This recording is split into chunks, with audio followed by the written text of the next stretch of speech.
کہتے جی میری والدہ بیمار ہے، اللہ شفا عطا فرمائے۔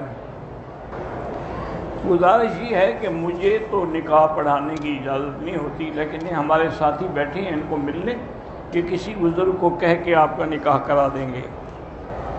میاں بیوی عمرے پہ آئے، طواف مکمل کرنے کے بعد 2 رکعت بھی پڑھ لی، لیکن صفا مروہ کے 2 چکر لگا کے میاں نے بھی سر منڈوا لیا اور بیوی نے بال کٹے، بالکل ان پہ دم پڑ گئی۔ اس طرح یعنی صفا مروہ انہوں نے کی ہی نہیں تو 7 چکر کر دیتے۔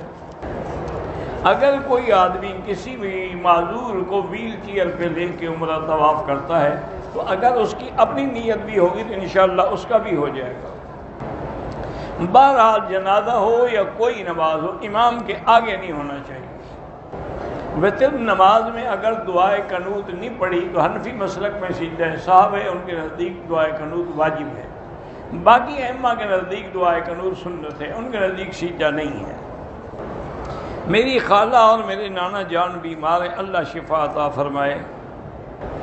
بہرحال اگر مسجد ہے لیکن اس کا امام کھلا ہوا بدعت کرنے والا ہے، جیسے کہ آج کل رواج ہے کہ جہاں اہل بدعت ہوتے ہیں تو وہاں اذان سے پہلے بھی صلاۃ والسلام ہوتے ہیں، نماز کے بعد بھی کھڑے ہو کے صلاۃ والسلام، تو صاف ظاہر ہے کہ یہ اہل بدعت ہے، ان کے پیچھے نماز نہیں ہوتی۔ بھئی اگر کوئی آدمی قرآن صحیح نہیں پڑھ سکتا اس کو امام نہ بنائیں۔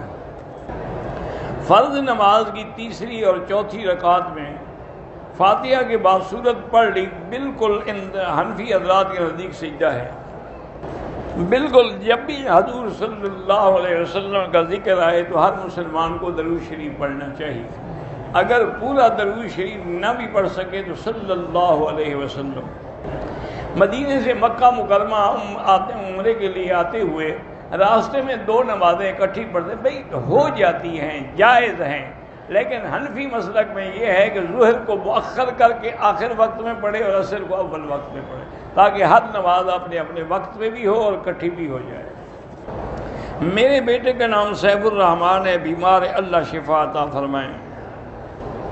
ملاقات کے لیے بھائی درس کے بعد مجھے نیچے آ کے مل لیں، عشاء کے بعد انشاءاللہ۔ قسطوں پر چیزیں فروخت کرتے ہیں، 35% منافع لیتے ہیں، وہ جائز ہے۔ میرا لڑکا لاکھوں ریال کا مقروض ہے، اللہ اس کے قرض ادا فرما دے، اور جو بھی مقروض ہیں اللہ ان سب کے قرض ادا فرما دے، اور اس کے لیے جتنا استغفار پڑھیں گے انشاءاللہ تو اللہ مدد فرمائیں گے۔ اگر کوئی آدمی طائف جائے احرام نہ باندھے دم پڑ جائے گی، کیونکہ طائف جو ہے وہ میقات ہے، اور اس کا حل یہ ہے کہ فوراً طائف چلا جائے، وہاں سے احرام باندھ کے عمرہ کر لے تو دم نہیں دینی پڑے گی۔ اور طائف کا بھی یہی مسئلہ ہم نے بتا دیا ہے کہ بغیر احرام کے وہاں سے نہ آئیں۔ بہرحال اگر آپ کی لڑکی کا توبہ کریں، استغفار کریں، اللہ پاک آپ کو فتنے سے بچائے۔ میرے 2 بچے ہیں اور شوہر مجھے بہت تکلیف اذیت دیتے ہیں، تو یا مانعو اللہ کا نام ہے، اول آخر درود شریف پڑھ کے ہر پانی پہ کھانے پہ دم کر کے دیا کریں۔ میرے بھائی کا ایکسیڈنٹ ہوا، ان کے 2 دوست بھی تھے، وہ بھی فوت ہو گئے، اللہ مغفرت فرمائے۔ حرم میں ہم امام کی اقتداء کرتے ہیں، جنازے میں ضروری نہیں ہے کہ آپ 1 سلام پھیریں، 2 بھی پھیر سکتے ہیں، 1 بھی پھیر سکتے ہیں۔ اگر قالین پہ ایسی شکلیں بنی ہوئی ہیں جو کسی جاندار کی ہیں تو اس پہ نماز نہ پڑھیں۔ میاں بیوی سے والدین نے قطع تعلق کر لیا ہے، چونکہ ہم بدعت نہیں کرتے، بالکل بدعت نہ کریں، یہ کوئی نافرمانی نہیں۔ نافرمانی وہ ہوتی ہے جب دین کے خلاف بات دنیاوی بات ہو، لیکن لا طاعت لمخلوق فی معصیت الخالق، کسی بندے کی فرما برداری اللہ کی نافرمانی میں نہیں ہو سکتی۔ کمپنی والوں نے میرے پیسے روکے ہوئے ہیں، تو آپ حسبنا اللہ و نعم الوکیل زیادہ سے زیادہ پڑھ کے دعا کریں۔ ماموں اور مامی کے ساتھ لڑکی عمرے پہ آ سکتی ہے۔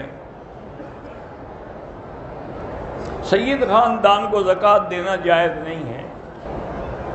بہرحال حضرت حسین کا غم کس کو نہیں ہے، ہر مسلمان کو غم ہے، آنسو بہانا جائز ہے، ماتم کرنا حرام ہے۔ حضرت علی نے کربلا جانے سے کیوں نہیں روکا؟ حضرت علی تو فوت ہو چکے تھے، کیسے روکتے؟ میں مدینے سے واپسی پر اپنے والد کے لیے عمرہ کر سکتا ہوں؟ کر سکتے ہیں۔ بہرحال کوشش یہ کیا کریں کہ عورتیں نہ تو نماز میں آگے ہوں نہ برابر کھڑی ہوں۔ میاں بیوی ایک دوسرے سے 10 سال سے کنارہ کیے ہوئے ہیں، لازمی بات ہے کہ یا خاوند طلاق دے دے یا عورت جو ہے وہ خلو کر کے طلاق حاصل کرے۔ 10 سال بیٹھی رہے یعنی بغیر خاوند کے۔ اگر شوہر نے 2 طلاقیں دی ہیں تو اس سے آپ شادی کر سکتے ہیں۔ اگر پہلے کوئی گناہ تھا دونوں توبہ کریں۔ لوگ مسجد میں بارش کے لیے دعا کرواتے ہیں، لوگوں سے پیسے لے کے حلوہ تقسیم کرتے ہیں، یہ حلوہ تقسیم کرنا ناجائز ہے۔ امام اگر جرابوں پہ مسح کرتا ہے تو حنفی مسلک میں اس کے پیچھے نماز نہیں ہوتی۔ حنفی مسلک میں مسح جائز ہے، لیکن شرط یہ ہے کہ المسح علی الخفین یعنی وہ چمڑے کے موزے ہوں۔ فرض نماز کی قضا باقی ہے، نفل بھی قبول ہوتی ہے، تہجد بھی ہوتی ہے، لیکن فرض قضا پڑھتے رہیں۔ صحیفے بھی کتاب کو کہا جاتا ہے، صحف ابراہیم و موسیٰ۔ اگر آدمی کو بار بار قطروں کی شکایت ہے تو نیچے کوئی ایسی چیز باندھ سکتا ہے جس سے اس کے کپڑے بھی خراب نہ ہوں اور ہر نماز کے لیے نیا وضو کریں۔ مرغی کے پنجے اگر کھائیں تو جب مرغی حلال ہے تو سب کچھ حلال ہے۔ شریعت میں اس بات کی اجازت ہے کہ لڑکیاں مدارس میں پتہ نہیں کیا ہوتی ہیں، بہرحال مدرسے میں جا سکتی ہیں، لیکن کوشش کریں کہ لڑکیوں کے لیے لڑکیوں کا مدرسہ ہو، مردوں کا نہ ہو۔ میں نے تجارت کی برکت کے لیے مسجد میں بچوں کو مٹھائی تقسیم کی، ٹھیک ہے کوئی بات ہے، خیرات ہی ہے نا۔ منزل پڑھ سکتے ہیں، وہ تو قرآن کی صورتیں ہیں۔ میرے دوست کا بیٹا ہے، اس کی آنکھ خراب ہو گئی، اللہ شفا عطا فرمائے۔ ساس کو اور دادی کو امی کہہ کر بلا سکتے ہیں؟ ہاں بلا سکتے ہیں۔ میں نے بازار سے مسجد کے لیے قالین خریدی ہے، اس پر ہم نماز پڑھ سکتے ہیں؟ ہم پڑھ سکتے ہیں، پھر مسجد میں بھی بچھا دینا۔ دنیاوی تعلیم حاصل کرنا جائز ہے، لیکن شوہر اگر اجازت نہ دے تو پھر آپ نہ داخل ہوں۔ قضا نماز اسی طرح پڑھی جاتی ہے جیسے ادا پڑھتے ہو۔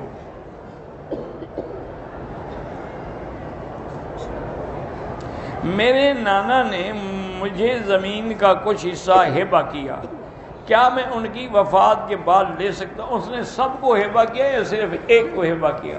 اگر سب اولادوں کو برابر دیا ہے تو پھر لے سکتے ہیں۔ مکے میں ایک نماز کا 1 لاکھ ہے، قضا بھی پڑھیں گے اس کا بھی 1 لاکھ کا ثواب ملے گا انشاءاللہ۔ اللہ تعالیٰ سب کی شادیاں آسان کر دے۔ بہرحال 1 تولہ سونا کتنے کا ہو آپ دیکھ لیں۔ سونا جب 7.25 تولے نہ ہو اس وقت تک زکوٰۃ نہیں ہوتی۔ فیملی میں اختلاف ہیں، 2 رکعت نماز پڑھ کے اتفاق کی دعا کیا کریں۔ ہمارا مدرسہ معہد الامام ابی حنیفہ، اللہ کامیاب فرمائے اور ترقی زیادہ سے زیادہ ترقی عطا فرمائے۔